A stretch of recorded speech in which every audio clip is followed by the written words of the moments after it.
बिस्मिल्लाहिर्रहमानिर्रहीम। अस्सलाम वालेकुम। उम्मीद है आप लोग खैरियत से होंगे। हमारा आज का टॉपिक है नुज़ूल कुरान का मकसद, यानी कि अल्लाह ताला ने कुरान पाक को क्यों नाज़िल फरमाया। कुरान मजीद अल्लाह ताला का सही तस्वर दिलाने ही लेके उतारा गया। बाज़ आयात में इससे कबल या बाद की आयात मिलकर ही मज़मून मुकम्मल हो रहा था, वहाँ कौसैन में इसे भी दर्ज कर दिया गया है। अरबी मतन किसी भी नुस्खे से देखा जा सकता है। अल्लाह वही है जिसने आसमानों और ज़मीन को और उन सारी चीज़ों को जो उनके दरमियान हैं 6 दिनों में पैदा किया और उसके बाद अर्श पर जलवा फरमा हुआ। उसके सिवा ना तुम्हारा कोई हामी व मददगार है और ना कोई उसके आगे सिफारिश करने वाला है। फिर क्या तुम होश में ना आओगे? वो आसमान से ज़मीन तक दुनिया के मामलात की तदबीर करता है और उसी तदबीर की रौदात ऊपर उसके हुजूर जाती है, एक ऐसे दिन में जिसकी मिकदार तुम्हारे शुमार से 1000 साल है। क्या तुम पल को पुकारते हो और अहसनुल खालिकीन को छोड़ देते हो अल्लाह को, जो तुम्हारा और तुम्हारे अगले पिछले आबाओ अजदाद का रब है। अल्लाह ने बेहतरीन कलाम उतारा है, एक ऐसी किताब जिसके तमाम अज्जा हम रंग हैं और जिसमें बार बार मज़ामीन दोहराए गए हैं। उसे सुनकर उन लोगों के रोंगटे खड़े हो जाते हैं जो अपने रब से डरने वाले हैं, और फिर उनके जिस्म और उनके दिल नरम होकर अल्लाह के ज़िक्र और की तरफ राग़िब हो जाते हैं। ये अल्लाह की हदायत है जिससे वो राह हदायत पर ले आता है जिसे चाहता है, और जिसे अल्लाह ही हदायत ना दे उसके लिए फिर कोई हद ही नहीं है। अल्लाह ही है जो मौत के वक्त रूहें कब्ज़ करता है, और जो अभी नहीं मरा है उसकी रूह नींद में कब्ज़ कर लेता है। फिर जिस पर वो मौत का फ़ैसला नाफिज करता है उसे रोक लेता है और दूसरे की रूहें एक वक्त मुकर्रर के लिए वापस भेज देता है। इसमें बड़ी निशानियां हैं उन लोगों के लिए जो गौर व फिक्र करने वाले हैं। क्या उस खुदा को छोड़कर उन लोगों ने दूसरों को शफी बना रखा है? उनसे कहो, क्या वो शफात करेंगे ख्वाह उनके इख्तियार में कुछ ना हो और वो समझते भी ना हो। कहो, शफात सारी की सारी अल्लाह के इख्तियार में है। आसमानों और ज़मीन की बादशाही का वही मालिक है, फिर उसकी तरफ तुम पलटाए जाने वाले हो। अल्लाह हर चीज़ का खालिक है और वही हर चीज़ पर निगहबान है। ज़मीन और आसमानों के ख़जानों की कुंजियाँ उसी के पास हैं, और जो लोग अल्लाह के आयात से कुफ्र करते हैं वही घाटे में रहने वाले हैं।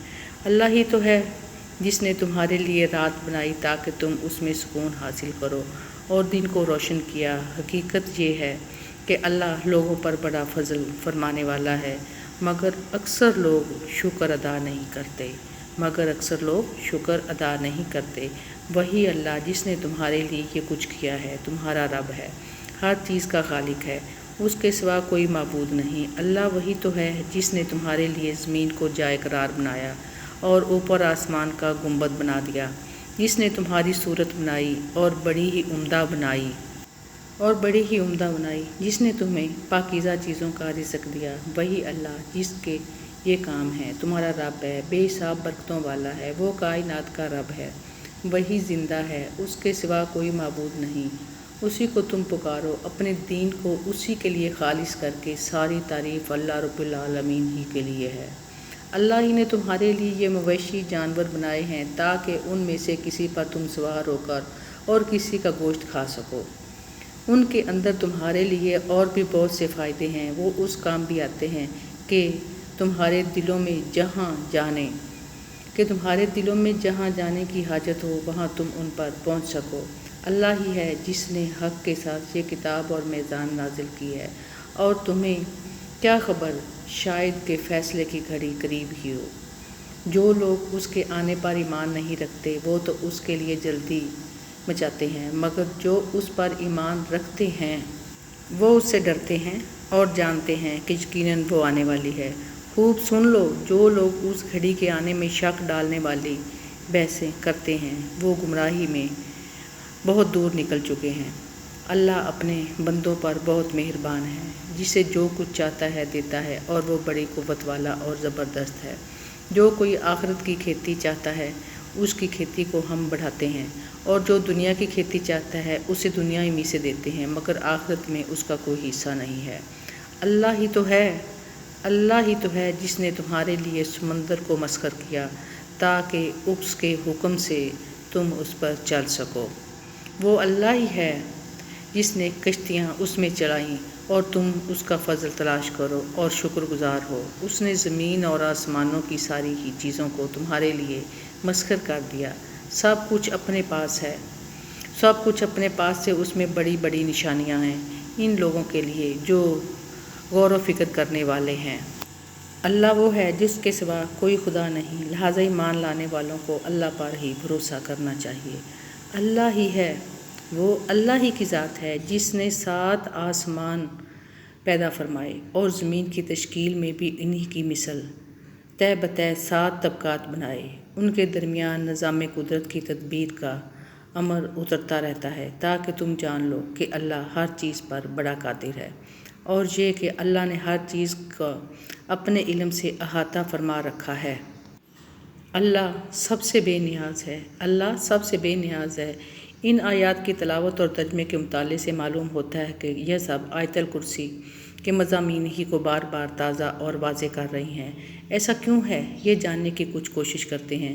مولانا سید ابو العلا کے بقول آیت الکرسی کی یہ عظمت اور اہمیت اس بنا پر ہے کہ یہ قرآن مجید کی ان چند آیتوں میں سے ہے جن میں توحید کی مکمل تعریف بیان ہوئی ہے۔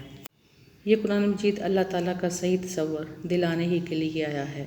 اگر انسان کو اللہ تعالیٰ کا صحیح تصور حاصل نہ ہو تو باقی ساری تعلیم بے معنی ہو کر رہ جاتی ہے۔ توحید آدمی کی سمجھ میں آ جانے کا مطلب یہ ہے کہ دین کی بنیاد قائم ہو گئی۔ اس بنا پر قرآن مجید کی سب سے بڑی آیت وہ ہے جس میں توحید کے مضمون کو بہترین طریقے سے بیان کیا گیا ہے۔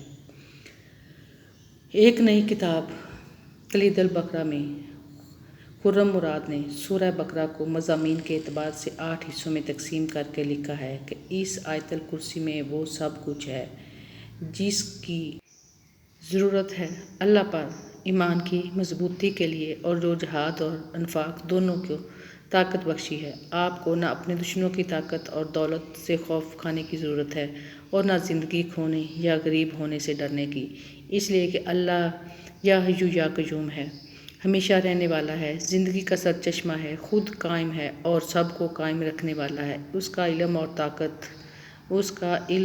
طاقت زمین اور آسمانوں میں جو کچھ ہے اس پر محیط ہے۔ سید قطب شہید آیت الکرسی کی تفسیر میں لکھتے ہیں، یہ آیت اللہ سبحانہ وتعالیٰ کی وہ صفات بیان کرتی ہے جن سے توحید کا عمیق ترین اور وسیع ترین مفہوم سامنے آتا ہے۔ در حقیقت یہ ایک عظیم الشان آیت ہے جس کا مفہوم عمیق اور وسیع ہے۔ اللہ اس کے سوا کوئی الہ نہیں، زندہ جاوید کائنات کو سنبھالنے اور قائم رکھنے والا، اسے نہ اونگ آتی ہے اور نہ نیند۔ اس کی ہیں وہ سب چیزیں جو آسمانوں میں ہیں اور جو زمین میں ہیں۔ کون ہے جو اس کے حضور سفارش کر سکے الا یہ کہ اس کا اذن ہو؟ وہ جانتا ہے ان سب چیزوں کو جو ان کی نظروں کے سامنے ہیں اور انہیں بھی جو ان کے پیچھے ہیں۔ وہ اس کے علم میں سے کسی بھی شے کا احاطہ نہیں کر سکتے بجز اس کے جو وہ چاہے۔ اس کی کرسی اقتدار آسمانوں اور زمین سب پر چھائی ہوئی ہے اور وہ ان کی نگہبانی سے تھکتا نہیں، اور وہی بلند و بالا اور صاحب عظمت و جلال والا ہے۔ مذکورہ بالا صفات میں سے ہر صفت اسلامی تصور کے کلی اور بنیادی اصولوں میں سے ایک اور اصول پر مشتمل ہے کہ قرآن بالعموم اسلامی تصور کی تعمیر کے گرد گردش کرتا ہے، اس لیے اس میں صفات الہی کا عام طور سے ذکر ہے، مگر مدنی قرآن میں بھی، جس میں زیادہ تر احکام کی تفصیل ہے۔ مختلف مناسبتوں کے تحت ہم اس بنیادی اور اہم موضوع کو پاتے ہیں کیونکہ اس کی بنیاد پر پورا اسلامی نظام استوار ہے۔ حقیقت یہ ہے کہ اسلامی نظام دل و دماغ میں اسی وقت صحیح طور سے جاگزیں ہو سکتا ہے جبکہ یہ بنیاد دل میں صحیح طور سے پیوست اور پوری طرح واضح اور ہو کر ایسے مسلم حقائق میں تبدیل ہو جائے جو واضح بھی ہوں اور یقین سے بھرپور بھی ہوں۔ اللہ تعالیٰ ہمیں عقیدہ توحید کے عملی تقاضے کما ادا کرنے کی توفیق عطا فرمائے، آمین یا رب العالمین۔ صدق اللہ العظیم۔